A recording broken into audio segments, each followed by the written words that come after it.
We're going to put on some AutoSocks today onto one of our vehicles so everyone kind of knows what's going on. AutoSocks are a substitution for snow chains. So if you're in inclement weather or an area that requires chains on vehicles, these are what we use. So let's go ahead and get them on. First things first, during your pre-trip, you want to make sure that you have these in your vehicle. On the back of the tag, there is a size guide for each vehicle that says which size snow sock should fit your size vehicle. The size of snow sock will be up top, and you can reference that number back and forth to make sure you have the right set. Make sure you got a snow brush. Make sure you're ready to be in that inclement weather if you need to use them. AutoSocks are not meant to go on just whenever you feel like it. They should only be going on in icy, snowy conditions where you are not on dry pavement and traction is an issue, or you are on an overpass or highway that requires it by state law. All of our vehicles are rear-wheel drive, which means these should only be used on the rear drive tires and never the front steer tires. And we are commercial vehicles, so you should never exceed 20 miles per hour while using your snow socks. Make sure if you do use them, as soon as you get out of the icy, snowy, or required area, that you remove them immediately from your vehicle. After removing them from your vehicle, you're going to want to inspect them for rips and tears and try to clear them off as much as you can. Put them back in the back of your vehicle so they don't freeze.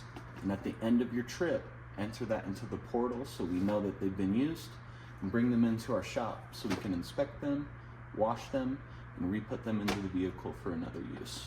Now, as a driver, it's probably always good to have a knife, a multi-tool, some kind of thing to always help you out in a pinch. We do keep a zip tie on here, so having something you can cut that with will be most ideal. So we're going to cut that. We're going to save our tag and bring that back to the office after we use them. So please don't lose that.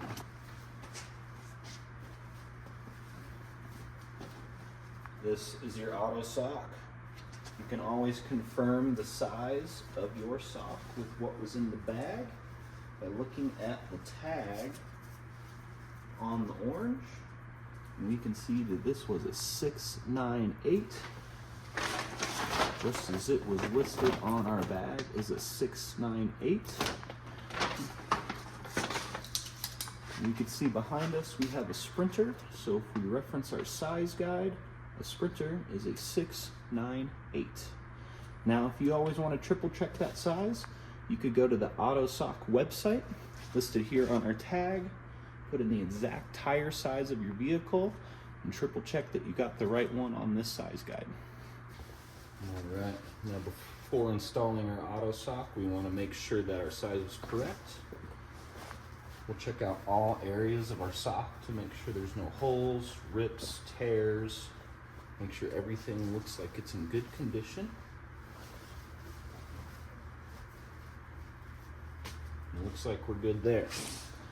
So now that you've parked your vehicle on a flat surface where you're able to install your AutoSocks, you'll start with the top half of your wheel. And you'll start by draping it over the top half as much as you can. Let that elastic grab the back of your tire so you make sure it's on, and use the plus sign in the orange here to help yourself stay even on your tire. I'm going to work it around both sides as much as I can, and as far down as I can. And that's going to leave me with a little excess down here. Now I'm going to go hop in the driver's seat. I'm going to pull our vehicle up a little bit so I can access this bottom area and finish putting our sock all the way on.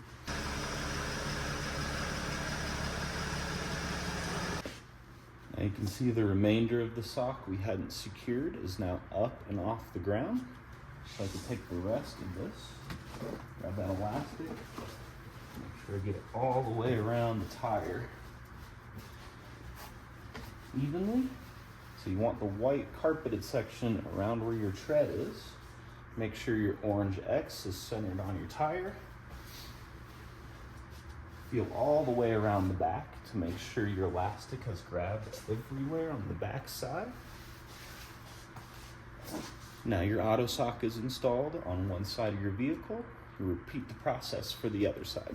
Where you've made it onto dry pavement, where you're no longer slipping and sliding. You should not be driving on dry pavement with these. So now we're going to pull over and find a nice flat spot to remove them. Grab from the back, gently and carefully without tearing it or ripping it too hard. Work it way down the tire. So you got it down low. Now you're gonna have to back up or pull forward until your tire's not on the remaining bit and remove it from the bottom.